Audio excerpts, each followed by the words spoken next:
So Federal Chair Jerome Powell released the Fed's rate decision today. So basically no change. And he also summarized the challenges that we're facing under the Trump, which is an awful economy. That's the subject of today's video. I want to go over the markets, the Fed, and let's jump right in. So this was the headlines here.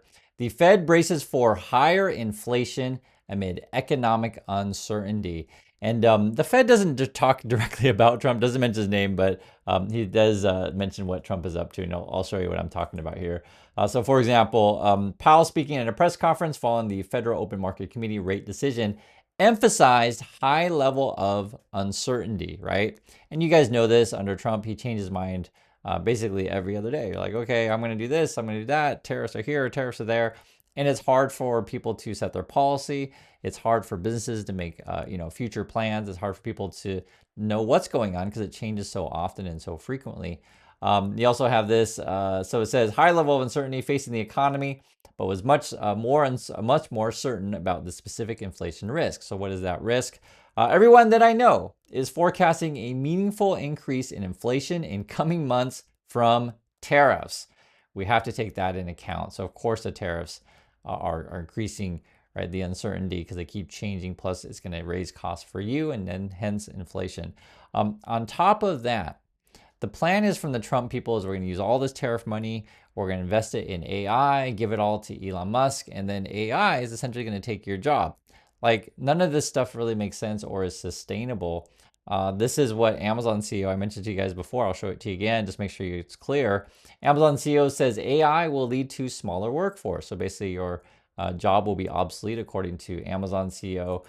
Big tech, right here, big tech pushes for 10-year ban on US states regulating AI, meaning that they want to remove any kind of regulation, any kind of safety. This is something that Elon Musk was a big proponent of. Fire everyone in the government so we don't have any regulations so they can unleash the powers of AI and crypto and robots and all that nonsense. And you guys understand how this whole game plan is playing out. Frankly, what it ends up being is a large gap between the rich and the poor. I guess the people who own the robots and own AI will be happy, and the people who aren't won't have any jobs. And I know it sounds kind of depressing when you talk about this stuff, but I just want to lay it out there really clearly what they're up to and what their plan is. And then you tie that into sort of their big beautiful bill they keep talking about. The CBO, right? So Congressional Budget Office is saying, hey, if you do this, you're going to add 2.8 trillion to the debt.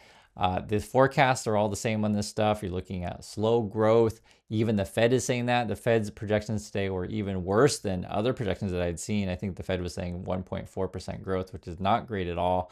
And then also, and I know it's like a series of bad news, but I just have to tell you the truth on this stuff, guys. The stuff that Trump is doing is unsustainable and basically driving us off a cliff.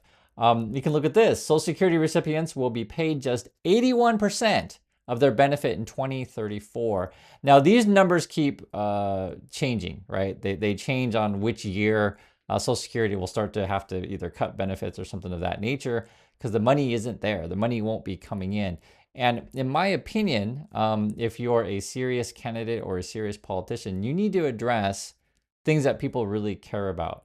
The Trump people, again, they're trying to sell you mobile phones that are gold. They're trying to tell you how awesome crypto is going to be. They keep pushing this AI stuff. Yet your Social Security is going to be cut. Your Medicaid is also going to be cut. That's what they're talking about here. These are the headlines. Hospitals stunned by Senate GOP's Medicaid plan. What's their plan?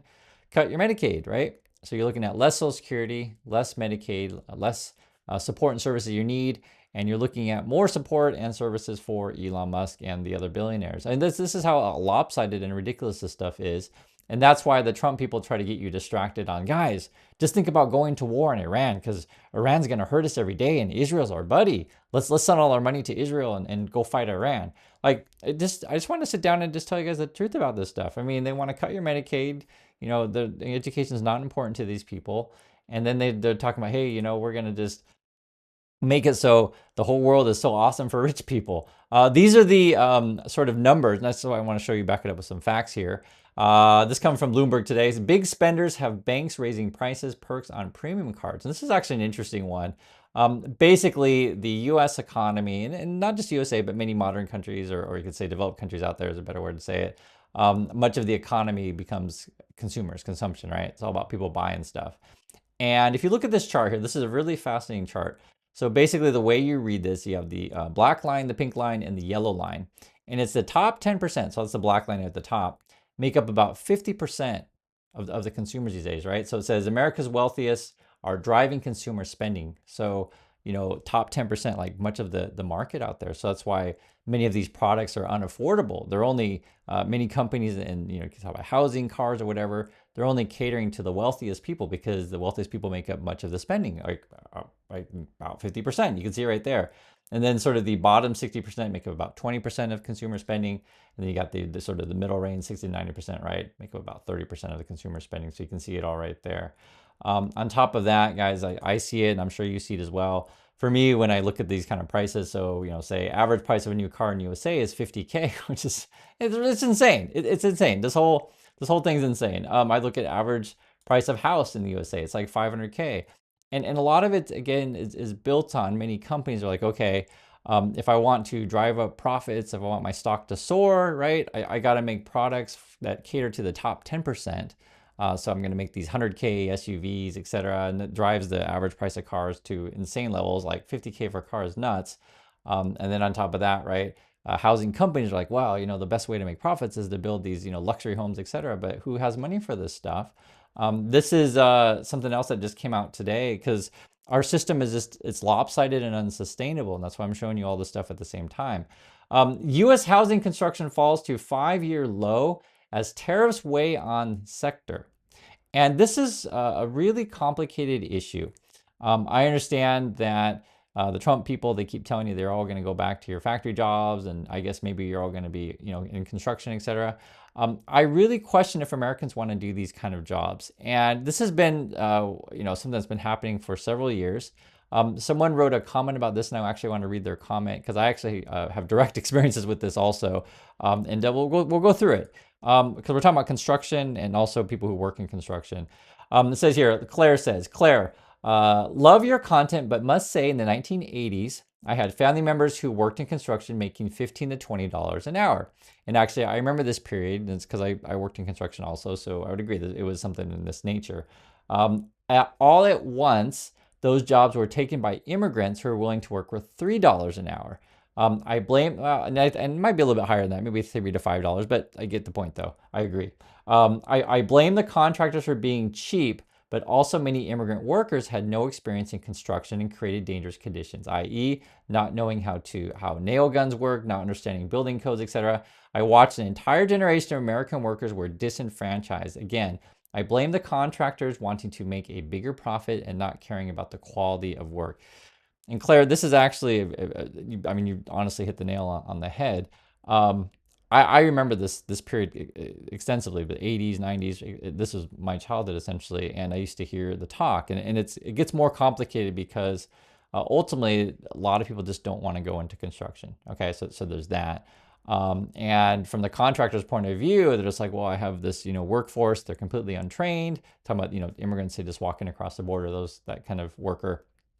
Today is a different issue, right? Today, I can't speak to, say, the people who do the roofing or, construction work today. And I like to hear thoughts from people in construction now. But when I was a kid, yes, that was the case. They were completely untrained, but you could pay them really cheap and you could hire more people. But also back then, the complaints I used to hear all the time is that you couldn't get American workers to do these kind of jobs.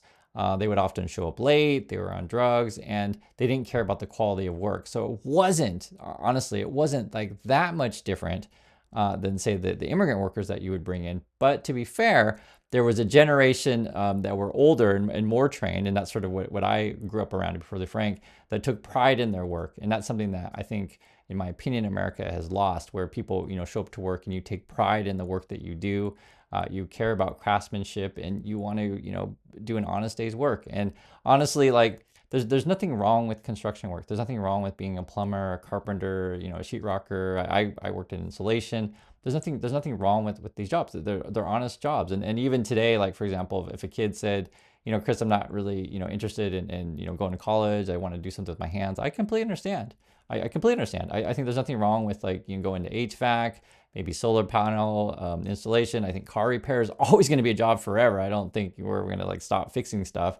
there's lots of stuff out there. And I think home construction is also a very honorable work. And actually, if you've ever been on job sites, it's actually pretty cool to build buildings. I personally, was in this stuff. I think it's cool. It's not for everyone. I'll be honest with you. It's not for everyone. And you're bringing up this good point about, from the contractor's point of view, to start bringing in cheaper workers. I completely get it, right? And this has been a long running problem in the USA. So you have just multiple factors involved. Like, can we find enough workers to do said things? What's the cost that I'm shaking out to be? What are the rules on enforcing this kind of stuff? Be it, back then, the whole talk was either non-union or union. And it's a very complicated, but I just wanted to bring this stuff up because I think it all relates. Because what we're facing right now, and then we'll go back to like now, is with the tariffs raising the cost of materials and then Trump kicking out all the workers who do work in this thing. Like, you have a couple different problems, right? So it's more expensive to build houses, and then you can't even find the people to build said houses. And it's not that easy just to train a bunch of people to do said things, be it for safety reasons or quality reasons, et cetera. And I want to hear from people who work in construction and understand what I'm saying. And I just want to have an honest conversation about this stuff. But yes, housing construction is at a 5-year low. And then you also talk about the money aspects of it. Is the money going to be flowing? Meaning that, are we going to make it so it's easy for people to get loans to buy said houses? And also, too, do people have jobs to have enough money to buy said houses? And also, are we encouraging, giving incentives for companies to build affordable housing? And you get a bunch of other issues. So I know there's a lot of things to talk about this. I just wanted to address it and try to do it in an honest and the best way they can. And we'll talk about this stuff more as we go. But yes, housing construction is slowing. You can see it right there. That's the long story short. But I did want to address some of these issues because I think our community is fantastic in talking honestly about this stuff. And then on top of that, it's not just construction. There's a lot of industries that use these kind of workers. And what I mean by that, people who just walk across the border and work. In this situation, this was an interesting story.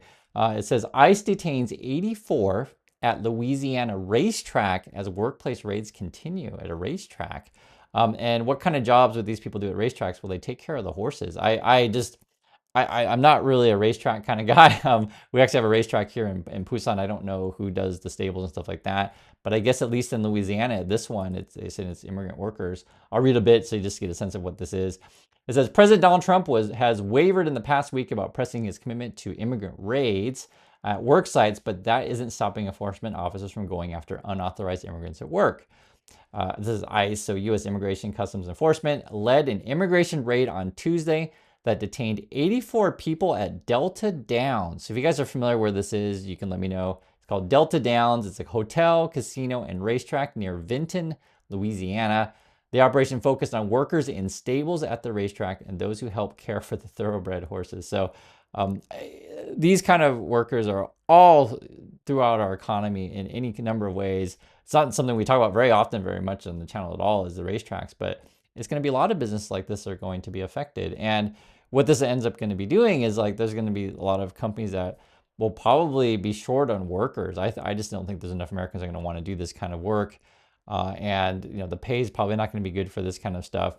And then let's say you had to pay someone a living wage, which these kind of jobs probably don't pay a living wage. I don't know. You guys please tell me. I just don't know what it costs to hire someone to clean the horse stables. I don't know.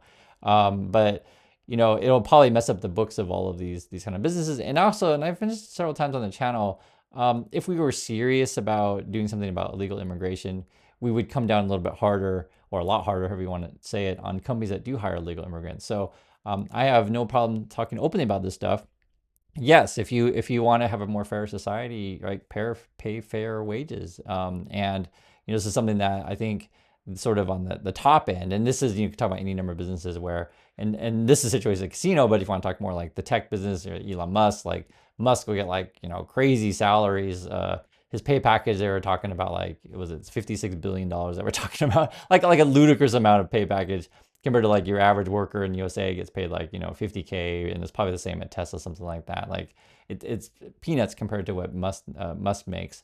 And then you look at like where our economy and where our politics is these days. We're talking about, hey guys, let's drop this bunker buster bomb on Iran. That's sort of like the decision that Trump is making. And I want to put this stuff in sort of, how can I say, in context. A bunker buster bomb, I looked it up, range estimate would be around $20 million for these things.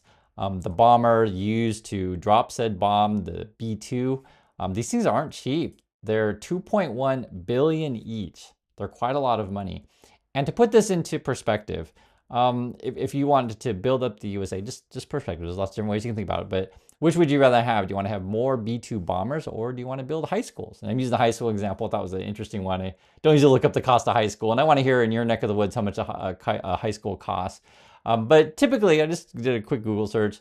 They're saying anywhere between 45 million to 135 million to build a new high school. And so let's just say we're going to build $100 million high schools, which would probably be a pretty nice high school. That would mean you could build 21 new high schools instead of a B-2 bomber. That's just one example, and there's lots of different ways you could, spend money, etc. You could probably, use that money to invest in healthcare, and invest in, infrastructure for people, public transportation, parks, any number of things. But this is just a different way to think about the world. And it gets really complicated because, when we talk about the Fed and stuff, oftentimes if you watch, YouTube channels or business, networks or whatever, they're always talking about the sort of, how can I say, the investor level of people who are just like, hey, how can we get the profits higher? How can we get more money flowing? Me and my billionaire buddies, we need more yachts, that kind of stuff. And they have no experience of what it likes to actually to work on the ground. They don't think of the workers as real people, and that's why you'll see like Amazon or these kind of companies like think about, okay, how can we get more AI? How can we replace more people? Because people are too much hassle to deal with. They complain all the time. They want benefits. They want reasonable hours. I just want robots, right? But that's not a sustainable society, and that's how you should treat people. So I wanted to lay out what's going on, and I want to hear your thoughts on this stuff. Yes, we could solve our nation's problems. We could solve the world's problems if we were honest about these discussions, but you won't find many honest discussions out there, unfortunately, because people just want to focus on things, in my opinion, are not what we should be focusing on. In current U.S. media right now is like, how many bombs should we drop? And I just want to ask basic questions. How much does it cost? Which I think is a reasonable way to think about it. So I do appreciate your time, everyone, and I'll catch you on the next video.